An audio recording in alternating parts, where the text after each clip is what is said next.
Wife शादी के सालों बाद, उनके 2 बच्चे भी थे, अपने एक्स से मिलने के लिए प्राइवेट स्पेस अरेंज कर रही थी ताकि वो उससे एक साइकोलॉजिकल रीज़न था। हस्बैंड जो एक गलती कर रहा था, अगर उसको ये साइकोलॉजिकल रीज़न पता होता तो उसकी वाइफ कभी भी ये हरकत नहीं करती। साइकोलॉजी के अंदर we have 9 kinds of she has.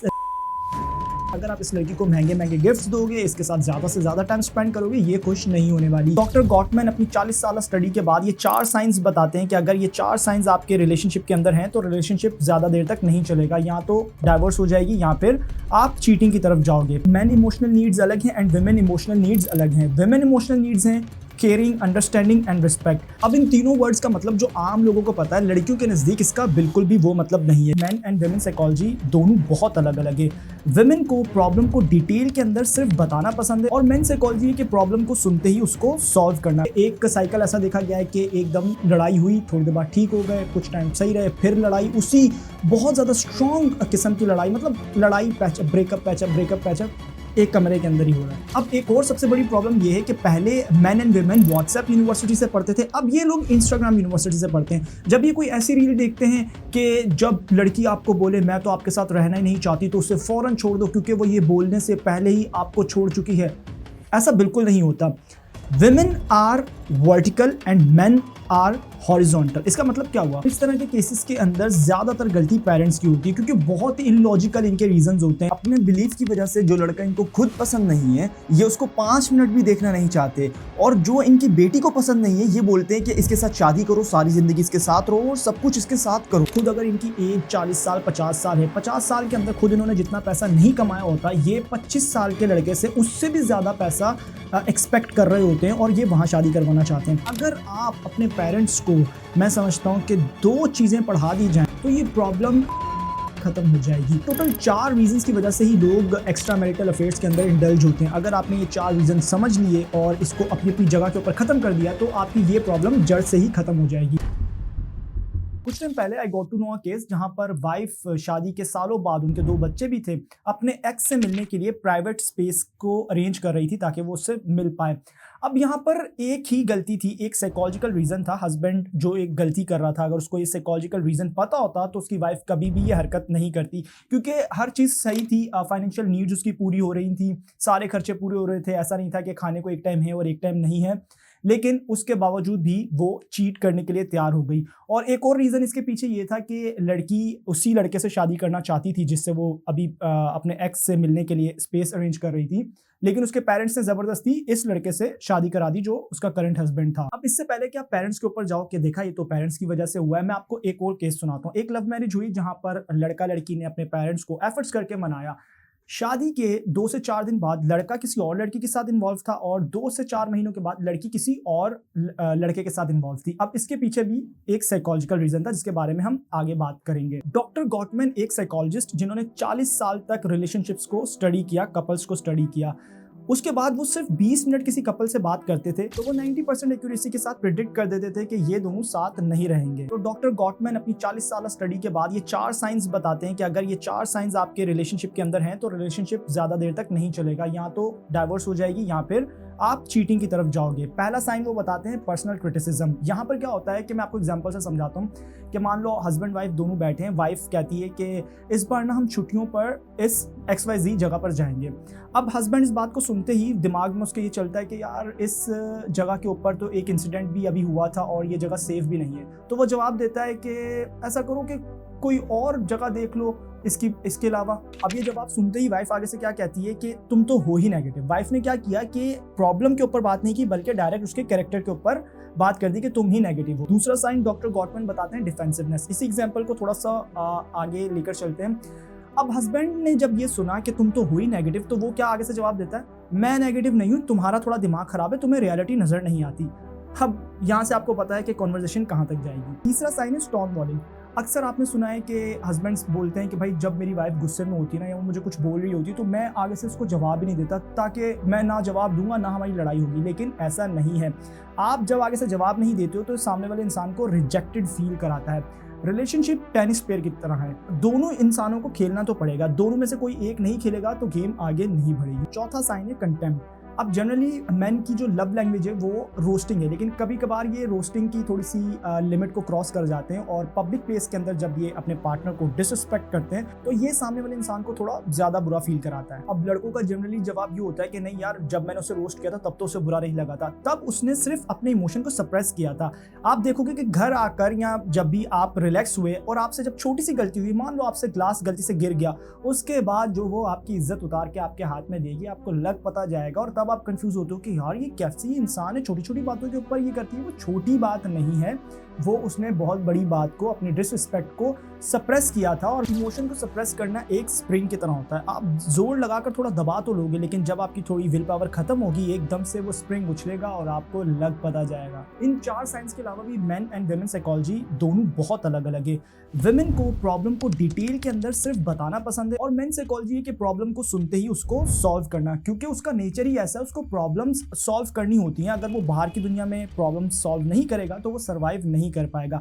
अब ये दोनों अपनी अपनी जगह बिल्कुल ठीक होते हैं, लेकिन दोनों की साइकोलॉजी थोड़ी सी डिफरेंट है, तो इसलिए बहुत ज़्यादा कंफ्यूजन और मिसअंडरस्टैंडिंग हो जाती है। इसके साथ साथ जो कपल के दरमियान कम्युनिकेशन होती है वो सिंपल नहीं होती है, वो आपको जैसा लग रहा होता है वैसा कुछ नहीं होता, क्योंकि मेन वोकैबुलरी बिल्कुल अलग है, वुमेन वोकैबुलरी बिल्कुल अलग है।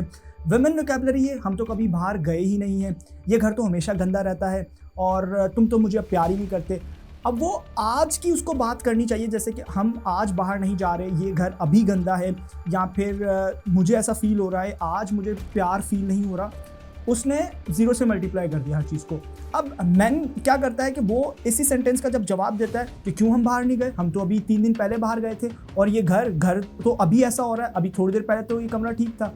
तो यहाँ से फिर कम्युनिकेशन एरर स्टार्ट होता है और फिर कन्वर्सेशन कहाँ लड़ाई तक चली जाती है। इसके साथ साथ मेन इमोशनल नीड्स अलग हैं एंड वुमेन इमोशनल नीड्स अलग हैं। वुमेन इमोशनल नीड्स हैं केयरिंग, अंडरस्टैंडिंग एंड रिस्पेक्ट। अब इन तीनों वर्ड्स का मतलब जो आम लोगों को पता है, लड़कियों के नज़दीक इसका बिल्कुल भी वो मतलब नहीं है। जब लड़कियां कंप्लेन करती हैं कि ये केयरिंग नहीं है, तो इसका सिंपल सा मतलब होता है कि यार ये मेरी बात ही नहीं सुनता, मैं प्रॉब्लम्स बताती हूँ, मैं कुछ भी बताती हूँ, आगे से सुनता ही नहीं, इग्नोर कर देता है या फिर मुझे सॉल्यूशन चिपका कर चला जाता है। अब मेन साइकोलॉजी बिल्कुल डिफरेंट है। जैसे मैंने आपको पहले बताया कि लड़कियों को प्रॉब्लम्स बताना पसंद है डिटेल के अंदर, और लड़कों को फौरन प्रॉब्लम सुनते ही उसका सॉल्यूशन देना पसंद होता है कि यार सॉल्यूशन दो और यहाँ से जान छुड़ाओ इस प्रॉब्लम से। नंबर 2, जब लड़कियां कंप्लेन करती हैं कि ये अंडरस्टैंडिंग नहीं है, तो उनका मतलब ये होता है कि यार ये मुझे कुछ बताता ही नहीं है। जबकि मेन साइकोलॉजी ये है कि वो अपनी प्रॉब्लम्स किसी के साथ शेयर करते ही नहीं है, क्योंकि प्रॉब्लम शेयर करना वो साइन होता है वीकनेस का, और कोई भी लड़का अपने आप को वीक फील नहीं करना चाहता। नंबर 3, जब लड़कियां कंप्लेन करती हैं कि मुझे रिस्पेक्ट नहीं मिलती, तो उसका मतलब ये होता है कि जब भी मैं इसे कोई प्रॉब्लम बताती हूँ तो ये प्रॉब्लम सुनने के बाद एक तो गुस्सा हो जाता है और ऊपर से मेरे ऊपर डाल देता है कि ये प्रॉब्लम मेरी वजह से हुई है। अब क्योंकि मेन साइकोलॉजी बिल्कुल अलग है, अगर उन्होंने वो प्रॉब्लम अपने ऊपर ले ली तो इसका मतलब होगा कि वो इनकॉम्पिटेंट है और उनको फेलियर फील होगा कि यार मैं काबिल ही नहीं हूँ, इसलिए वो फेलियर की फीलिंग से बचने के लिए ऐसा जवाब दे देते हैं। On the other hand, main top 3 emotional needs and trust, appreciation and acceptance. अब यहाँ पर भी सिमिलरली इन तीनों वर्ड्स का मतलब वो नहीं है जो आमतौर पे लोगों को पता है या सिर्फ स्पेशली लड़कियों को पता है। अब एक और सबसे बड़ी प्रॉब्लम ये है कि पहले main and women WhatsApp university से पढ़ते थे, अब ये लोग इंस्टाग्राम यूनिवर्सिटी से पढ़ते हैं। जब ये कोई ऐसी रील देखते हैं कि जब लड़की आपको बोले मैं तो आपके साथ रहना ही नहीं चाहती, तो उसे फौरन छोड़ दो क्योंकि वो ये बोलने से पहले ही आपको छोड़ चुकी है, ऐसा बिल्कुल नहीं होता। Women are vertical and men are horizontal. इसका मतलब क्या हुआ? विमेन एकदम ही गुस्सा करेगी, एकदम अपसेट हो जाएगी और एकदम ही उसका गुस्सा खत्म हो जाएगा और उसका मूड चेंज हो जाएगा। प्लस विमेन साइकोलॉजी कहती है कि लड़कियां जो गुस्से में आपको बोलती हैं उनका वो मतलब बिल्कुल नहीं होता, वो दिल से वो नहीं कह रही होती है, उस मोमेंट के ऊपर बस जो उनको फील हो रहा होता है वो आपको वो बता रही होती है, वो अपनी फीलिंग को एक्सप्रेस कर रही होती है। जैसे ही वो सिचुएशन चेंज होगी वो फीलिंग चेंज हो जाएगी। ऑन दी अदर हैंड के आपको जब ऐसी रील्स नजर आती हैं कि जब लड़का आपको जरूरत से ज्यादा आपके ऊपर आज प्यार निछावर कर रहा है, इसका मतलब ये है कि ये बाहर कोई कारनामा अंजाम देकर आया है और ये सिर्फ उसको बैलेंस कर रहा है। अब ऐसा नहीं होता। Man are horizontal. मैन की नेचुरल साइकिल है कि ये थोड़ी देर के लिए आपके साथ बहुत ज्यादा क्लोज रहेंगे, आपके साथ बहुत ज्यादा टाइम स्पेंड करेंगे और एकदम से फिर अचानक आपको लगेगा कि यार ये दूर होते जा रहे हैं, एकदम से अचानक गायब हो जाएंगे, बाहर ज्यादा टाइम स्पेंड करेंगे, अपने काम के ऊपर ज्यादा फोकस करेंगे।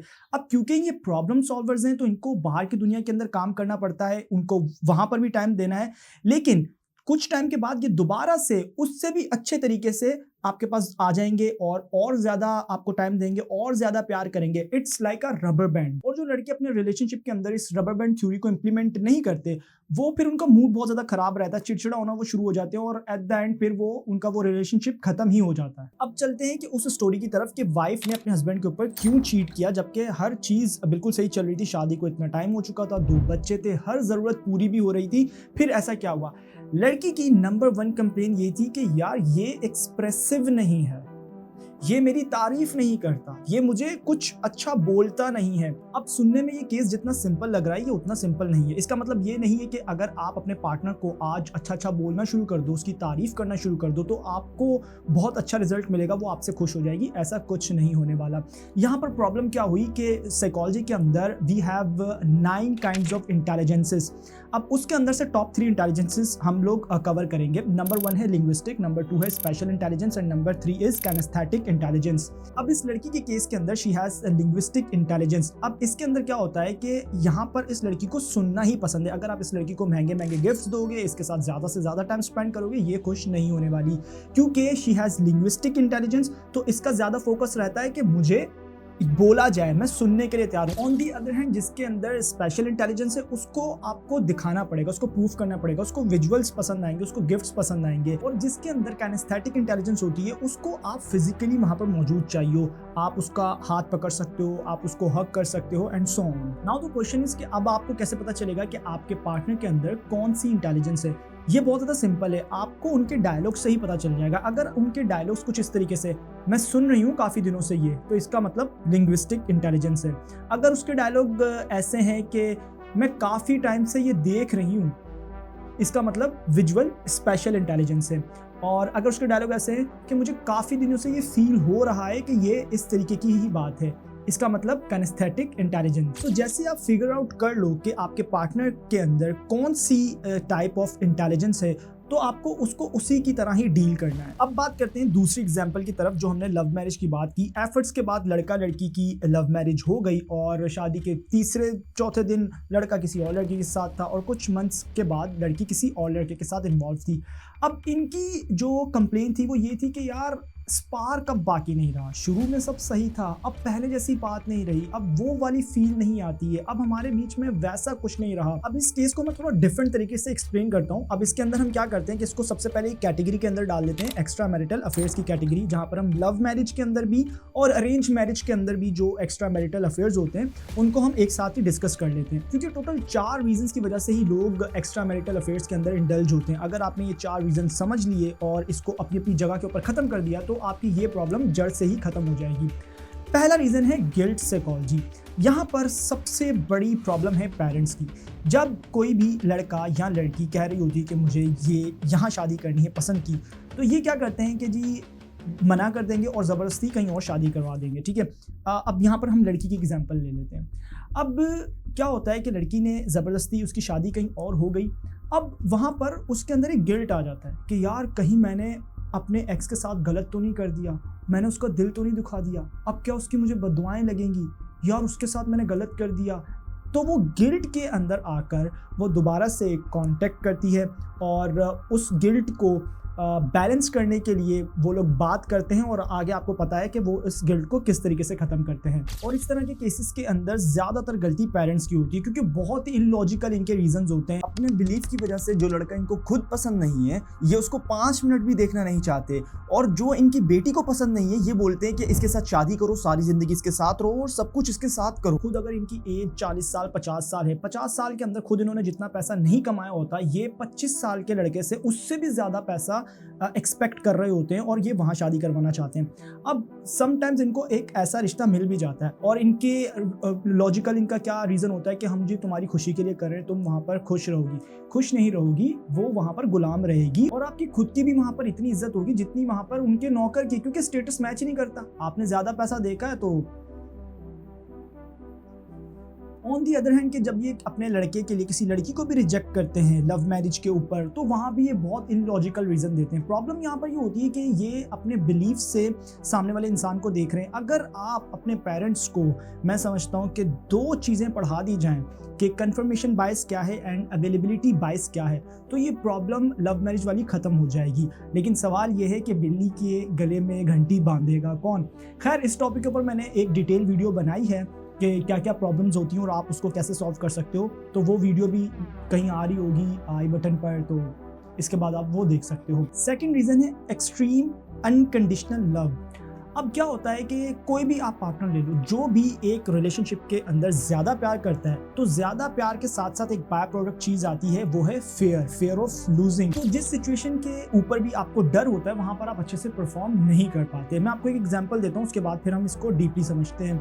आपने अक्सर सुना है कि 2 लोग इंटरव्यू के लिए जाते हैं, उनमें से वो इंसान सिलेक्ट हो जाता है कि जिसने बिल्कुल भी तैयारी नहीं की, जिसको सिर्फ पता चला कि इंटरव्यू है तो उसने बोला चलो यार चला जाता हूँ, देखते हैं क्या होगा, वो सिलेक्ट हो जाता है। लेकिन जिसने 3 दिन से जो तैयारी कर रहा है, जिसने पूरी रात कल तैयारी की है, उसने बहुत अच्छे से पढ़ा है, सारे क्वेश्चंस उसको याद हैं, लेकिन वो रिजेक्ट हो जाता है। क्यों? क्योंकि उसके साथ फियर इन्वॉल्व होता है कि यार अगर ये जॉब ना मिली तो मुझे मेरा ये वाला बिल कैसे पे होगा, मैं वो वाला काम कैसे करूँगा एंड सो ऑन, कि मेरा स्टेटस चैलेंज हो जाएगा एट्सेट्रा एट्सेट्रा। इसी तरीके से जो भी इंसान प्यार करता है और या फिर वो आपकी रिस्पेक्ट करता है और वो अगर आपको अपनी रिस्पेक्ट समझता है, तो उसको फिर डर भी है वो प्यार खो जाने का, वो इज्जत खो जाने का, तो इसलिए वो अच्छे से परफॉर्म नहीं कर पाता। ऑन दी अदर हैंड जो आउटसाइडर होता है, क्योंकि सोशल मीडिया का ज़माना है, वो बहुत अच्छे से परफॉर्म करते हैं क्योंकि वहाँ पर फियर नहीं है। इसलिए बोला जाता है कि उस इंसान से अच्छा फ्लर्ट कोई नहीं कर सकता जो आपसे प्यार नहीं करता, जिसे पता है कि इससे मैंने कौन सा घर लेकर आना है, मैंने कौन सा इसकी जिम्मेदारी लेनी है, बस एक पसंद है और उसके ऊपर वो फ्लर्ट कर रहा होता है और आपको भी लगता है कि यार जो बात इसमें है वो मेरे वाले में नहीं है या मेरी वाली में नहीं है। अब यहाँ पर मेरा स्पेशल मैसेज वुमेन के लिए है कि यू हैव टू आइडेंटिफाई जो इंसान सही बातें कर रहा है, जो आपको पसंद आ रही है, वो अच्छा है, या जो इंसान सही काम कर रहा है, जो ज़रूरतें हैं वो पूरी कर रहा है, जो रिस्पॉन्सिबिलिटी ले रहा है, वो इंसान अच्छा है।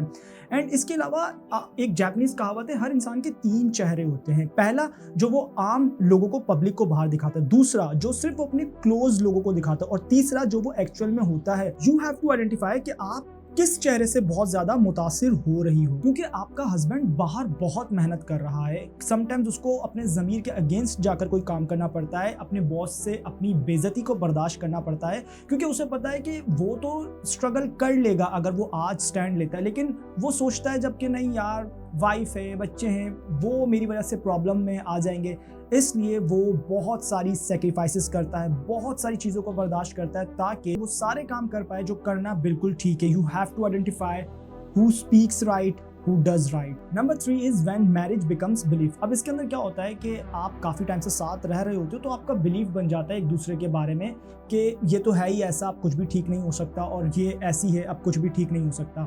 जहाँ पर आपका बिलीफ और ज़्यादा स्ट्रॉन्ग हो जाता है जब आपकी बार बार लड़ाई हो रही होती है, क्योंकि एक साइकिल ऐसा देखा गया है कि एकदम लड़ाई हुई, थोड़ी देर बाद ठीक हो गए, कुछ टाइम सही रहे, फिर लड़ाई, उसी बहुत ज़्यादा स्ट्रॉन्ग किस्म की लड़ाई, मतलब लड़ाई पैचअप ब्रेकअप एक कमरे के अंदर ही हो रहा है। और जब आपका बिलीफ बन जाता है कि ये है ही ऐसा, ये है ही ऐसी, तो फिर वर्ड्स आप कितने भी अच्छे बोल लो, आप कुछ भी अच्छा करने की कोशिश कर लो, तो वो सारी चीज़ें एट द एंड रॉन्ग ही हो जाती हैं। अब इसके पीछे मल्टीपल रीजंस होते हैं। सबसे पहले बात कर लेते हैं कि ऐसा लव मैरिज के अंदर क्यों होता है। लव मैरिज के अंदर स्पेसिफिकली अगर मैं पहले लड़के की बात करता हूँ, स्टार्टिंग के अंदर जब आप लव के अंदर फॉल हो रहे होते हो, तो आप अपने आप को ऐसा दिखाते हो जो आप बिल्कुल नहीं हो। आप टार्जन बनने की बहुत ज़्यादा कोशिश करते हो, ज़्यादा टाइम देना, लेट नाइट तक बात करना, अपने आप को बिल्कुल ऐसा चमका कर रखना, जो क्या होता है कि शादी के बाद आहिस्ता आहिस्ता, क्योंकि जो चीज़ फिर आप, जो भी आपका मिशन होता है वो सक्सेसफुल जब हो जाता है, तो उसके बाद फिर उसकी वैल्यू थोड़ी थोड़ी ख़त्म होना शुरू हो जाती है, क्योंकि ब्रेन बोर हो जाता है। इसलिए फिर लड़कियों की ये कंप्लेन रहती है कि आपने अक्सर डायलॉग्स वैसे सुने होंगे, तुम पहले तो मेरे लिए 3-3 बजे तक जाग लेते थे, अब ऐसा नहीं हो रहा।